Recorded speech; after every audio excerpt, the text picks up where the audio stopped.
All right, welcome to another episode of the Then and Now Bible Study. Thank y'all so much for joining us again. Thank you so much for the continuous support of the channel and everything else. And hey, listen, guys, I really need the likes, the subscribes, the comments. My kids have started a YouTube channel themselves called Glory Gamers, and man, honestly, they're doing a little bit more than me. So I need y'all to kind of come show out for me and help me out. But also, if you want to support them, it's Glory Gamers. I'll put a link to their video. But man, they're first video, they're doing better than me. Anyhow, we're gonna jump into it in the Then and Now Bible study. What we do is we go back then and we look at the scripture and what it meant back then and to bring that meaning into now. And we've been going through the book of Mark, which we're continuing to work through. And today we're getting into really a really awesome part of Mark, where today we're going to start exposing some of the real brilliance of the book of Mark and some of the things that Mark does in this book that we don't always notice, we don't always see, but man, it is brilliant the way he lays this out. So anyhow, let's jump into it, and we're going to go to our scripture. And so yeah, we're going to be not in Blue Letter Bible today. Instead, we are. I'm using Logos. And I have a couple different reasons I'm using Logos today, mainly because the black the black screen, the dark mode looks better in these videos, and I can't do that in Blue Letter Bible, so Logos it is for now. But yeah, so let's jump into it and let's see what we've got going on, and let's break it down. Let's talk about the then and let's talk about the now. So in verse 13. Let me get over here in verse 13. Once again, Jesus went out beside the lake. A large crowd came to him, and he began to teach them. As he walked along, he saw Levi, the son of Alphaeus, sitting at the tax collector's booth. "Follow me," Jesus told him, and Levi got up, followed him. While Jesus was having dinner at Levi's house, many tax collectors and sinners were eating with him and his disciples, for there were many who followed him. When the teachers of the law, who were Pharisees, saw him eating with the sinners and tax collectors, they asked his disciples, "Why does he eat with tax collectors and sinners?" On hearing this, Jesus said to them, "It is not the healthy who need a doctor, but the sick. I have not come to call the righteous, but the sinners."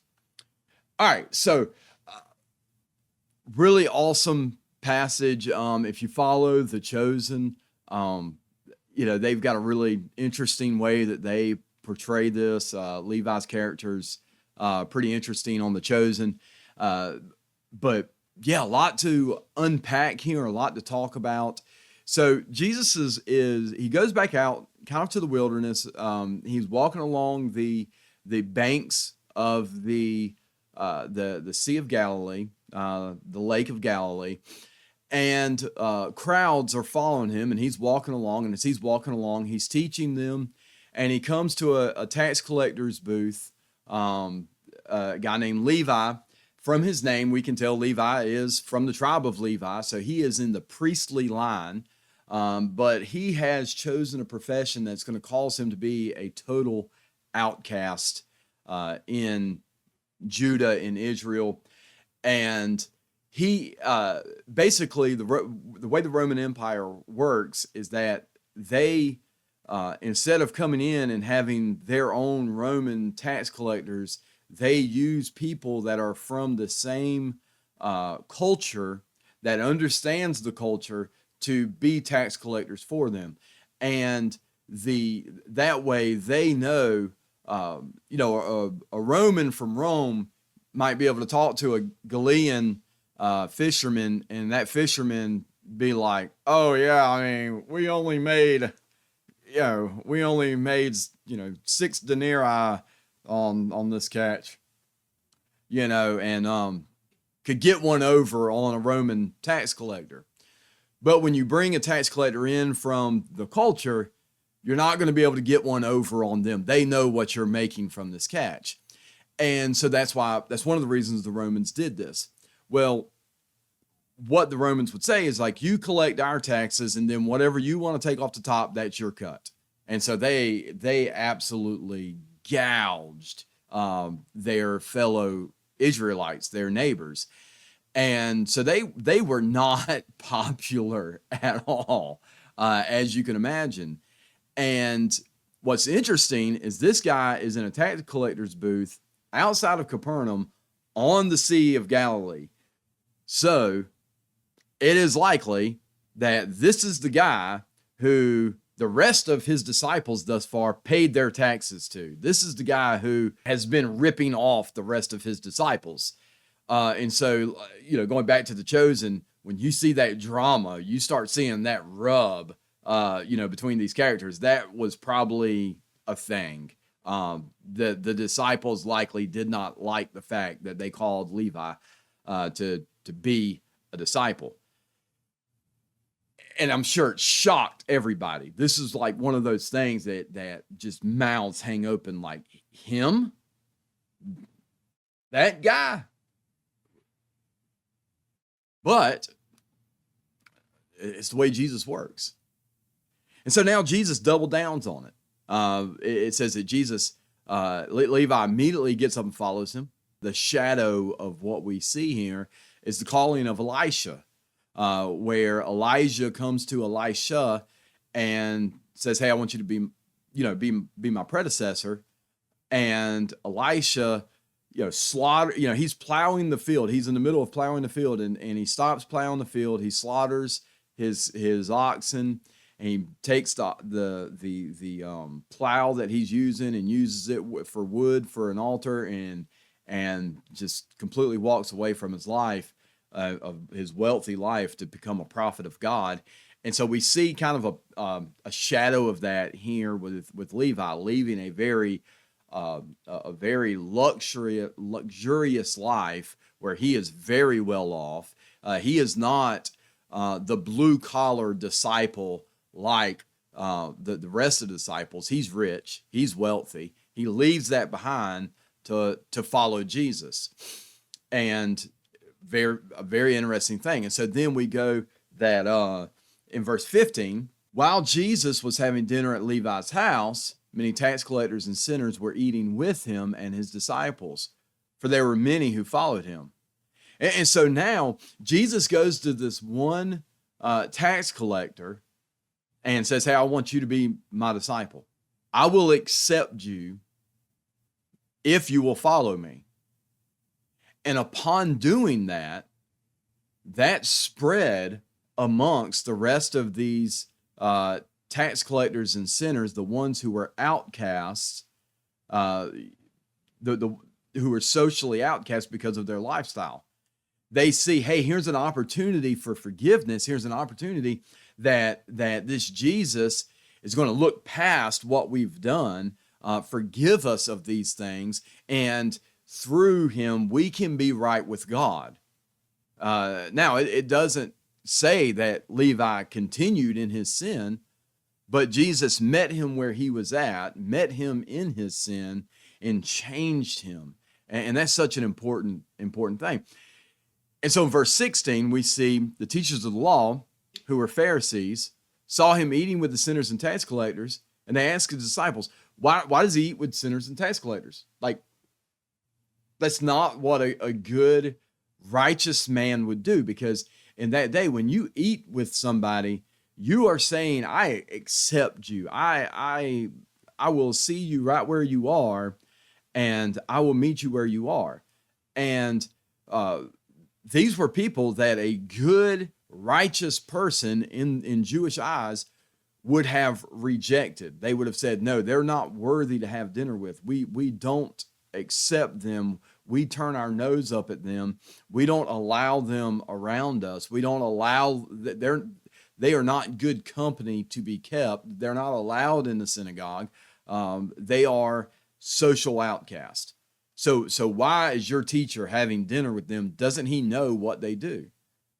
And then Jesus, hearing this, said to them, it is not the healthy who need a doctor, but the sick. I have not come to call the righteous, but sinners.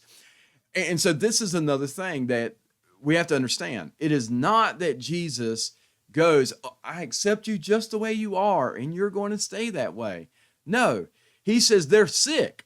They have a sin disease, but I am the doctor, and they cannot be healed without coming to the doctor. But they're not going to stay sick. He says, I've not come to call the righteous, but sinners. And this is a little bit of irony from Jesus, saying, not necessarily saying that the Pharisees were righteous. They thought they were righteous. And so typically, we're not going to go to the doctor out of the blue if we don't have some type of ailment. You know, yeah, if you're doing what you're supposed to be doing, you should go for your annual checkup. I agree with that. But outside of an annual checkup, typically we don't go to the doctor just because. All right, we have some type of ailment where we are going to the doctor because we are sick. And Jesus is saying that you have to, and even if you might be sick and not realize it, you might have something that you've not shown any symptoms for, and you're not going to go to the doctor until you start showing symptoms.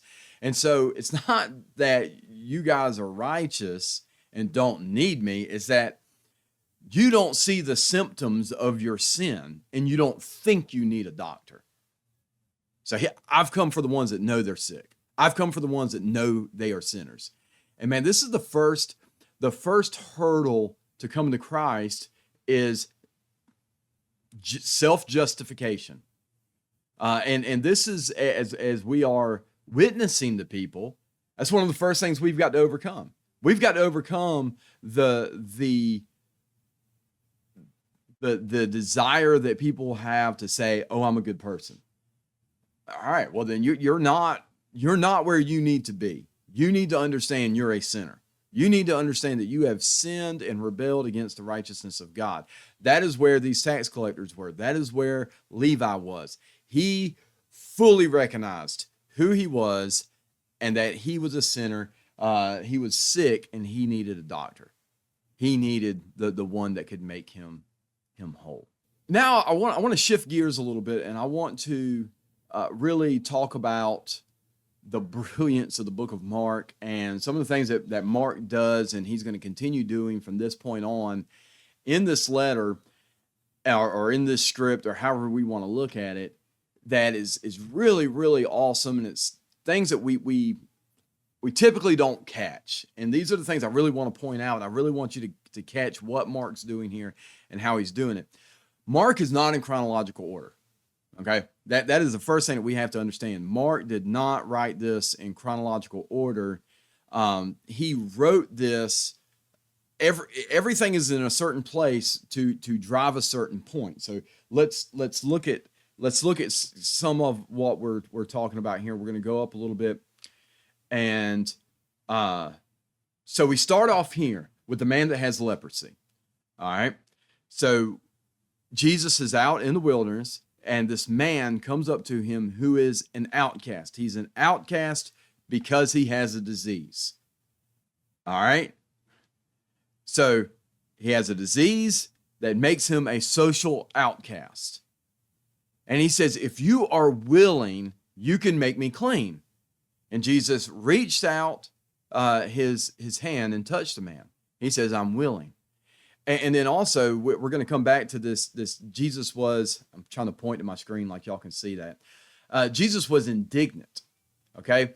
And again, some of the conversations I've had with some people about this is that this indignant is that he was indignant towards this man's plight. He was indignant towards the fact that he was a social outcast because of his disease. The guy asked, if you are willing, you can make me clean. He says, I am willing, be clean.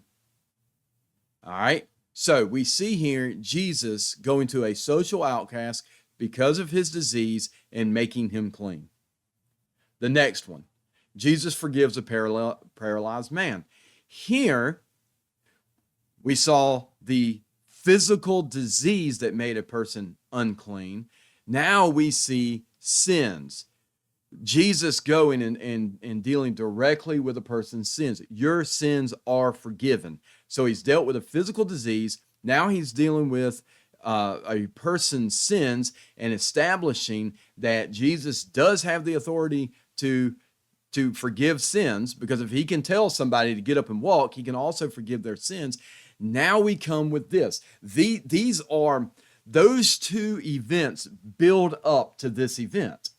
Because now those two events, the thought process and the idea of those two events now culminate here with Levi. Because Levi is a social outcast because of his sin. We have the wording of doctor for the sick, that sin is being compared to a sickness. And so now Jesus is taking the social outcasts, the ones that good, righteous people would never have dinner with, the ones who are on the fringes of society, and now he is bringing them into right fellowship with God. He is the one who can make them clean. He is the one who can restore them. This is awesome. And he has the authority to do that. So the two passages before this lift up this passage about Levi to a point that we can go, all right, Jesus is indignant towards the plight of these sinners and tax collectors who just need a doctor so that they can be cleansed, they can be healed. And Jesus has the power and authority to forgive their sins and to make them right. Oh, this stuff is awesome, okay? And this is just the beginning of this, all right? This is how the entire book of Mark begins playing out. Like Mark, all of these little things that, and this is why I wanted to do the book of Mark. All of these little things going like these, you read it, and we as Westerners read this and we go, okay, this is just, we assume it's in chronological order. And you go, no, it's not in chronological order. Well, why it's in the order that it's in? Well, because it all builds on each other. It's awesome. All right. And so this is kind of what we have to look forward to at several points through the rest of the study, of how each of these little individual episodes becomes a series where Mark is driving one point. Mark, and that is, they each have their own individual story, their own individual message, but then together they have an even, like, Mark is driving that message by telling several of these stories in an order, in a sequence. So it's cool stuff. And this is why I wanted to do the book of Mark, because, like, you can't, I mean, you could, but it would be hard to do this in a sermon series, right? It would be hard to lay this out, on Sunday morning. So that's why I really wanted to do this in this type of Bible study. So, man, that's going to be it for today. Because again, I'm going to let y'all simmer. I'm going to let y'all simmer on that awesomeness for today. And man, yeah. So again, if this is adding benefit to you, if you are getting something out of this, like, subscribe, share it with your friends. If you have friends that are like, man, I would love to find a good solid Bible study that is in depth, but not so in depth that it kind of drowns, like you can't, try to go in depth, but I try to go in depth in little bite-sized pieces so that we can digest it easy. Man, share it with them. Let them know about it. But anyhow, thank y'all so much. Love y'all. Love the continued support. Like, share, subscribe, comment. Comments really help out a lot. And we will see you next week. Love you guys. Where's my mouse?